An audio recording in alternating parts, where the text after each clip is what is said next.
ముఖ్యమంత్రి జగన్మోహన్ రెడ్డి గారిని వీరుడు, సూర్యుడు, ధీరుడు, పోటుగాడు అని చెప్తారు కదా. కానీ ఓడిపోతాడని తెలిస్తే ఎంతకన్నా దిగజారుతాడనేది ఈ విషయంలో అర్థమైపోయింది.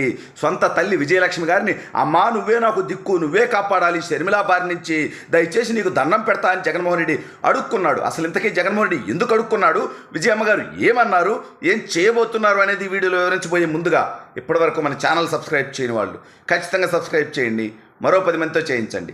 ఇక విషయానికి వస్తే జగన్మోహన్ రెడ్డి వైనాట్ 175 అంటాడు, నాకు తిరుగులేదంటారు, ఎదురు లేదంటాడు. ఇవన్నీ సొల్లు కబుర్లు.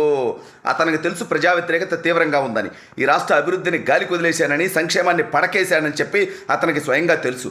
అందుకే ఈ మధ్యకాలంలో సొంత చెల్లి షర్మిల తగులుకున్నాక ఇతని దగ్గర సమాధానం లేకుండా పోయింది.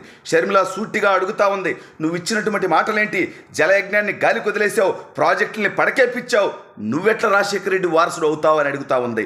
వైఎస్ఆర్ కాంగ్రెస్ పార్టీ అంటే రాజశేఖర రెడ్డి కాంగ్రెస్ కాదు ఇది, ఆ వైఎస్ఆర్ కాంగ్రెస్ కాదు ఇది, వైవి సుబ్బారెడ్డి కాంగ్రెస్, సాయిరెడ్డి కాంగ్రెస్, సజ్జల రామకృష్ణారెడ్డి కాంగ్రెస్ అని చెప్పి సూటిగా అడుగుతుంటే మీ దగ్గర సమాధానం లేనటువంటి పరిస్థితి. అందుకే జగన్మోహన్ రెడ్డి తల్లికి ఫోన్ చేశాడంట, అమ్మా ఈ మధ్య షర్మిల గట్టిగా తగులుకునిందబ్బా, చాలా ఘోరం, కొద్ది ఇబ్బందికరమైనటువంటి పరిస్థితి, ఓడిపోతా, ప్రజల్లో వ్యతిరేకత ఉంది, ఓడిపోయానంటే నేను ముఖ్యమంత్రిగా ఉండకపోతే ఖచ్చితంగా నన్ను జైలుకి పంపిస్తారు.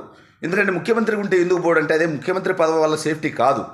తన దగ్గర ఎంపీలు ఉంటారు కాబట్టి, ముఖ్యమంత్రి పదవిలో ఉంటాడు కాబట్టి, కేంద్రంలో ఉన్న వాళ్ళు ఇంకొకరినో లాబింగ్ చేసుకొని కోట్లాది రూపాయలు డబ్బులు ఇచ్చుకొని ఎట్టో ఒకటి సస్టైన్ అయ్యే ప్రయత్నం చేస్తా. బట్ ముఖ్యమంత్రి పదవి పోయిందంటే ఖచ్చితంగా నన్ను జైలుకు పంపిస్తారు. ఇటు కాంగ్రెస్ వాళ్ళైనా అటు బీజేపీ వాళ్ళైనా పంపిస్తారు. కాబట్టి నేను జైలుకి వెళ్లకుండా ఉండాలంటే నువ్వు వచ్చి నాకు ప్రచారం చేయాలి. నువ్వు ప్రచారం చేస్తే అప్పుడు చెల్లి మాటలకు విలువ లేకుండా పోతుంది. పైగా నేను ఒక్కసారి జైలుకు పోతే ఎన్ని సంవత్సరాలు శిక్ష పడుతుందో తెలియదు. ఎందుకంటే 32 కేసులు, 11 సిబిఐ ఈడీ ఛార్జ్ షీట్లు, కనీసంలో 15 నుంచి 20 ఏళ్ళు శిక్ష పడేటువంటి అవకాశం జగన్మోహన్ రెడ్డికి ఉంది, తక్కువ అన్ని కేసుల్లో. కాబట్టి ఒక్కసారి జైలుకు పోతే మళ్ళీ నేను వచ్చేది లేదమ్మా, దయచేసి నన్ను కాపాడాల్సింది నువ్వేనమ్మా, నువ్వు వచ్చి నాకు ప్రచారం చేయాలమ్మా, చెల్లి వల్ల చాలా ఇబ్బందికరంగా ఉందమ్మా అని ఇన్ని రకాలుగా జగన్మోహన్ రెడ్డి బతిమలాడుకుంటున్నట్టుగా ఆర్కే అంకుల్ రాయటం జరిగింది. మీ అందరికీ తెలుసు ఆర్కే అంకుల్ యొక్క విశ్వసనీయత. ఆర్కే అంకుల్ ఏదన్నా సంచలన విషయం చెప్పాడంటే అది ఖచ్చితంగా జరిగి తీరుతుంది. షర్మిల పార్టీ పెడుతుంది అని చెప్పాడు, ఎవడు చెప్పాడు అని చెప్పి ఆర్కే అంకుల్ని తిట్టడం జరిగింది. కానీ పెట్టింది ఆవిడ. కాంగ్రెస్ పార్టీలోకి వస్తుంది అని చెప్పాడు ఆయన, బొక్కలే అనుకున్నారు. కానీ కాంగ్రెస్ పార్టీలోకి వచ్చింది. వివేకా కేసులో హంతకులు వాళ్ళ కుటుంబ సభ్యులే, జగన్మోహన్ రెడ్డి గారి కుటుంబ సభ్యులే అని చెప్పి ఆర్కే అంకుల్ బయట పెట్టాడు. అది పచ్చి వాస్తవం అని చెప్పి సిబిఐ కూడా తేల్చింది.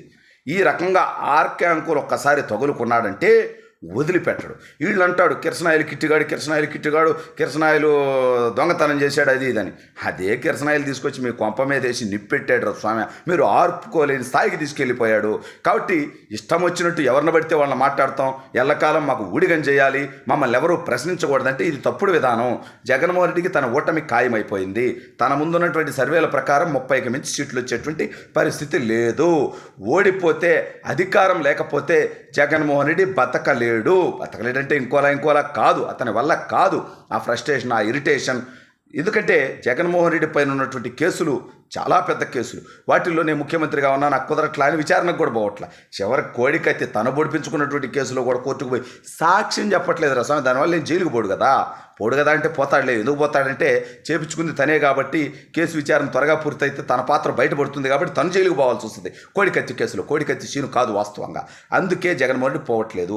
ఇక తన కేసుల్లో కూడా ఇతను ఓడిపోయి ఇంట్లో ఉంటే ఖాళీగా ఉన్నావుగా, ఎట్టాక్ కోర్టుకు రా, రెగ్యులర్గా రా, వారం రా అంటారు. వారం ఇతను కోర్టుకు పోయి ఆ కేసుల విచారణ త్వరితగతిన పూర్తి అయితే దాదాపు 10 సంవత్సరాలుగా జగన్మోహన్ రెడ్డి ఆ కేసుల విచారణకు సరిగా హాజరవ్వట్ల. ముఖ్యమంత్రి అయిన తర్వాత నుంచి అయితే ఒక్కసారి కూడా కోర్టుకు పోలా ఈ కేసుల విచారణకి. ఈ రకంగా కేసుల విచారణ డిలే చేసుకుంటా ఉన్నాడు. కానీ ఎప్పుడైతే తన ముఖ్యమంత్రి పదవి పోద్దో కేసులు విచారణకు పోవాల్సి వచ్చింది. కేసులు విచారణ జరుగుతాయి, వాస్తవాలు బయటకు వస్తాయి, జగన్మోహన్ రెడ్డి జైలు పాలవుతాడు. ఇక జైల్లోనే జీవితం గడపుతాడు. ఇప్పుడు 50+ అతనేమో చాలామంది అంటారు కుర్రోడు యూత్ అని. బొంగే కాదు, 51 అతనికి డిక్కీ కింద. ఇక అతను యూత్ అయితే మా బొట్టోళ్ళు ఏంది 30లో ఉండేటోళ్ళం. కాబట్టి ఇవన్నీ కూడా సరే, ఇదేం జాతీయ సమస్య కాదు అతను యూత్ కాదా అనేది. బట్ మాట్లాడితే చంద్రబాబు ముసలోడు నేను కుర్రోడు అంటే, నువ్వు కుర్రోడు అయితే మేమేందా జగన్మోహన్ రెడ్డి, మేము పసిపిల్లలం ఇంకా. కాబట్టి సొల్లు కౌరులు పనికిరావు. ఒక్కసారి జగన్మోహన్ రెడ్డి అనేటువంటి వ్యక్తి జైలుకు మనకు పోతే ఈసారి ఇంకా అతని జీవితం అంత శేష జీవితం దాదాపు 50+ అంటే ఇంకో 15 ఏళ్ళు 20 ఏళ్ళు అంటే దాదాపు 70 దాకా జైల్లోనే గడుపుతా జగన్మోహన్ రెడ్డి. ఇంక 70 ఏళ్ళకి బయటకు వచ్చాను, చేసేది ఏముందా, పీకేది ఏముంటుందా. కాబట్టి జగన్మోహన్ రెడ్డి ఈ ఎన్నికల్లో ఓడిపోతే జైలు పాలవుతాడు, తన పార్టీ క్లోజ్ అయిపోతుంది, తన జీవితాంతం జైల్లో ఉంటాడు. అందుకనే ఇదే విషయాన్ని తల్లికి చెప్పి బతిలాడుకొని కన్నీరు పెట్టుకోవడంతో తల్లి ప్రేమ కదా కరిగిపోద్ది, కొడుకు ఎట్లాంటోడైనా కానీ. సరేలే నేను ప్రచారానికి వస్తానంటే షర్మిల గారు దీనికి తీవ్ర అభ్యంతరం చెప్పినట్టుగా తెలిసింది. నువ్వు పోవద్దు, ఇతన్ని నమ్మొద్దు అని. బట్ కొడుకు మీద ప్రేమ. షర్మిల సీఎం అయితే అవ్వకపోవచ్చు, కానీ అవ్వకపోతే కానీ జైలుకి అయితే పోదుగా షర్మిల. కానీ జగన్మోహన్ రెడ్డి ఓడిపోతే జైలుకు పోతాడనేటువంటి తల్లి ప్రేమ జగన్ వైపు విజయమ్మని నడిపిస్తున్నట్టుగా తెలుస్తోంది.